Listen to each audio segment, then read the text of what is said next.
നമസ്കാരം.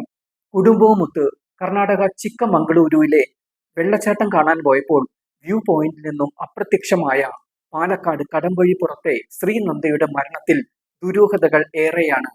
കാണാതായി 4 ദിവസം കഴിഞ്ഞാണ് മൃതദേഹം ബാബ ബുഡാൻ താഴ്വാരത്ത് കണ്ടെത്തിയത്. ആദ്യം തിരഞ്ഞപ്പോൾ ശൂന്യമായി കിടന്ന സ്ഥലത്താണ് പിന്നീട് മൃതദേഹം കണ്ടത്. അടിമുടി ദുരൂഹതകൾ ഉള്ളതിനാൽ സമഗ്രമായ അന്വേഷണം വേണമെന്നാണ് കുടുംബം ആവശ്യപ്പെടുന്നത്. 4 ദിവസത്തെ പഴക്കം മൃതദേഹത്തിന് ഇല്ലെന്നും കുടുംബം ആരോപിക്കുന്നു. ചൊവ്വാഴ്ച കാണാതായ 10ാം ക്ലാസ്സുകാരിയുടെ മൃതദേഹം ഇന്ന് ഉച്ചയോടെയാണ് കണ്ടെത്തിയത്. ജില്ലാ കളക്ടറും ജില്ലാ പോലീസ് മേധാവിയും ഉൾപ്പെടെയുള്ള ഉന്നത ഉദ്യോഗസ്ഥർ അപ്പോൾ സംഭവ സ്ഥലത്തെത്തിയിരുന്നു. കർണാടക സർക്കാർ സ്പെഷ്യൽ ടാസ്ക് ഫോഴ്സ് അടക്കമുള്ള വൻ സംഘം നടത്തിയ തിരച്ചിലിലാണ് മൃതദേഹം കണ്ടെടുക്കാൻ കഴിഞ്ഞത്.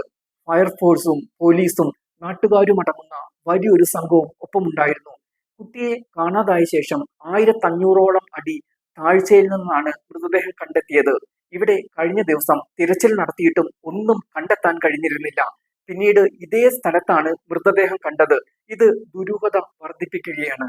മാണിക്യധാര വെള്ളച്ചാട്ടത്തിൽ നിന്ന് കയറി വരുന്നിടത്താണ് ഇവർ വാഹനം പാർക്ക് ചെയ്തിരുന്നത്. മൃതദേഹം കണ്ടെത്തിയത് നേരെ മറുവശത്തു നിന്നും. അവിടെ എങ്ങനെ മൃതദേഹം വന്നുവെന്നാണ് ഉയരുന്ന ചോദ്യം. കുട്ടിയെ തട്ടിക്കൊണ്ടുപോയി കൊലപ്പെടുത്തിയതാണെന്നാണ് കുടുംബം സംശയിക്കുന്നത്.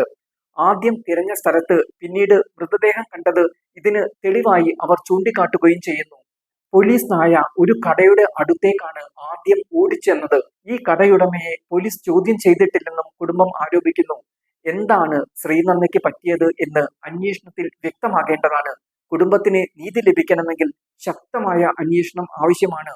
ഈ രീതിയിൽ ഒരു അന്വേഷണം കർണാടക പോലീസിന്റെ ഭാഗത്തു നിന്നും ഉണ്ടാകുമോ എന്നാണ് അറിയാനുള്ളത്. അതിശക്തമായ ഒരു രാഷ്ട്രീയ സമ്മർദ്ദമുണ്ടെങ്കിലേ യഥാർത്ഥ വസ്തുതകൾ വെളിയിൽ വരികയുള്ളൂ. അത്തരമൊരു അന്വേഷണം വരുമെന്ന് തന്നെ നമുക്ക് പ്രതീക്ഷിക്കാം.